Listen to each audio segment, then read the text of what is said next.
good was the bye week for the team to reset for these last three? It's always good to have a free weekend, recover, and mentally reset after a game like that. A lot of mental mistakes that we know we could fix, and took advantage of that during the bye week to watch film, dig deep, and find out who we are personally and as a team to go out there and ultimately finish the season and attack it week by week. What is the mindset, Joey? Is this an angry team, a team that really wants to go out there and compete and finish off strong this season? Yeah, 100%. There's a lot of pride on this team. So, Saturday wasn't what we wanted, but, we still got a lot to play for. And, we're blessed to have 3 more games on our schedule.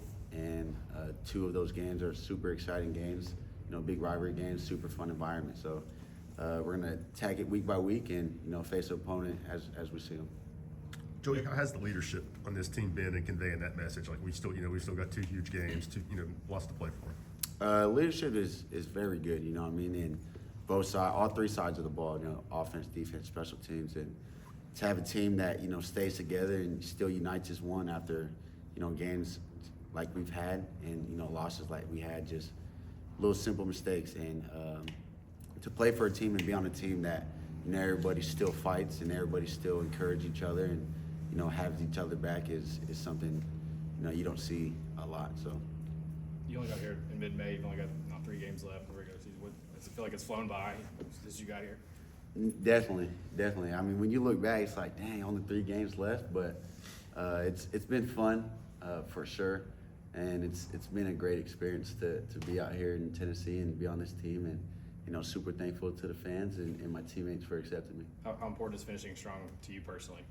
I mean, me personally, it's important, but I think it's more important for the team to finish strong, to go out there and battle and fight for these next 3 games. What would you say has been your favorite part this Playing? season? Yeah. Definitely game day environments, home and away.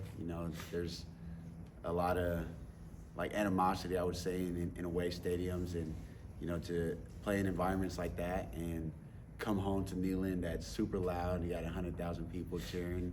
It's been really fun. Vol walk too. Vol walk been cool. You lead the SEC in passing right now, in passing yards, I think touchdowns too. I know you thought you would fit in with the offense and all that, but did you think your production would be this high at this level? I mean, I always got faith in myself, and I've produced at both levels now, I would say. But I mean, I wasn't here I didn't come to just try to put up numbers for myself. I came to compete and try to help this team win, and everything just flows with it. Joey, I guess everywhere you go in life is part of the story, right? And you can't really go back and change things. But have there been times this season where you've kind of looked around and been like, more than 1 year would have been nice? I mean, yeah, but I mean, the 1 year, I'm blessed for this 1 year and grateful to be here for this year. So, I'm just thankful and took advantage of the opportunity. I A couple guess, weeks ago, go ahead. I guess on that note, eligibility is pretty fluid in college sports these days. Have you given any thought about what your plans are for next year? Yeah, I mean, gonna try to see where I can go at the next level, and if something happens, something happens. You mentioned a few weeks ago, the last time you talked to us, that you spend a lot of time in the other position groups film room, like the offensive lineman. How has that time been beneficial for you, especially against SEC opponents where pressure is a lot more stiff, and you deciding maybe when to get rid of it or give your guys a chance downfield? How's that helped you grow? It helped a lot, especially getting the offensive line perspective of who they're going to grab on a blitz, or who they're going to leave for the running back, or who they're going to leave for me to ultimately be hot on the play. But to go in there and just see how they talk through film, and then hear me how I talk through it, what I'm thinking. Same with the receivers, telling them what I like on the certain coverage, how I want them to run the routes, or what they see on the film of why they did what they did. So it's been fun. It helped me a lot, especially in the pass pro and things like that, to see where the O-line is sliding or IDing to, or who they're getting back to. So it's helped a lot. Joey, obviously you wouldn't be putting up the numbers you are without the receivers you're talking about. What did you know about those guys when you decided to come to Tennessee? I mean, how much better are they, I guess, than what you anticipated? Because those guys, other than Chris, hadn't really played.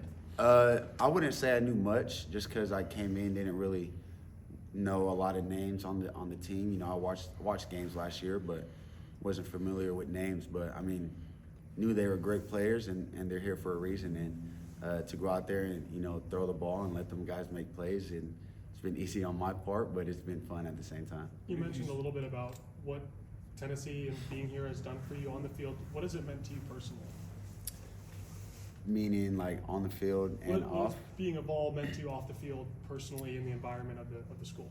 Man, it's meant a lot, and to see the support from like day one till now has grown a lot. You know, it's been good and bad. You know, I've had some bad plays this season, but the support that the community has, you know, when I'm on the field and, you know, even off the field, I'll be at the grocery store, you know, somebody sees me getting gas or something like that. People pull up on me, ask for photos and things like that. It's been awesome, and, you know, especially for the kids.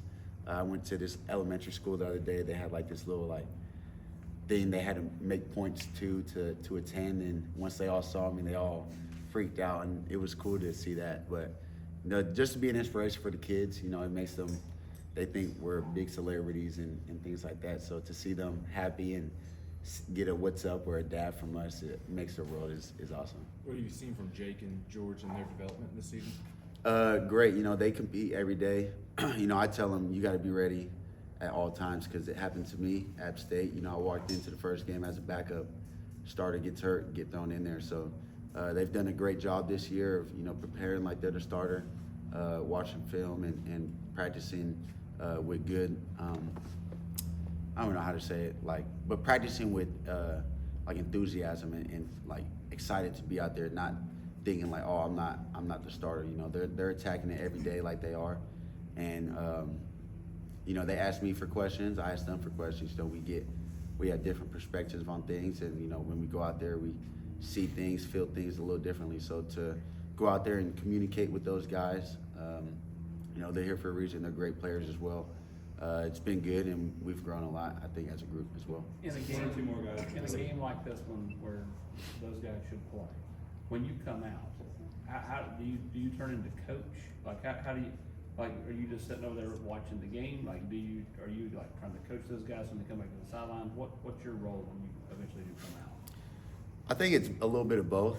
I mean, we have coaches that'll coach them, but I mean, obviously I'm paying attention and I'm trying to see what I see and watch what they do. And then when I come to the sideline, I don't really try to say too much until they ask me, like, what would you have done on this play, or what do you think? And then I'll put in my little 2 cents. But you know, I'm out there supporting. You know, they support me when I'm out there, so I'm gonna support them when they're out there. And if they want advice, and if they want to hear what I got to say, and they ask me, then I'll let them know. What's the most underrated thing about Ethan Davis that he gives you guys on offense? Underrated thing? Yes.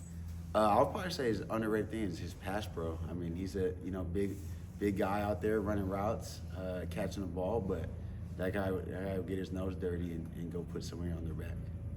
Is the gas station the oddest place you've been stopped by a fan? The gas station? Nah, that's What's the most unusual place you've been stopped in for a photo? Or oh, whatever? unusual.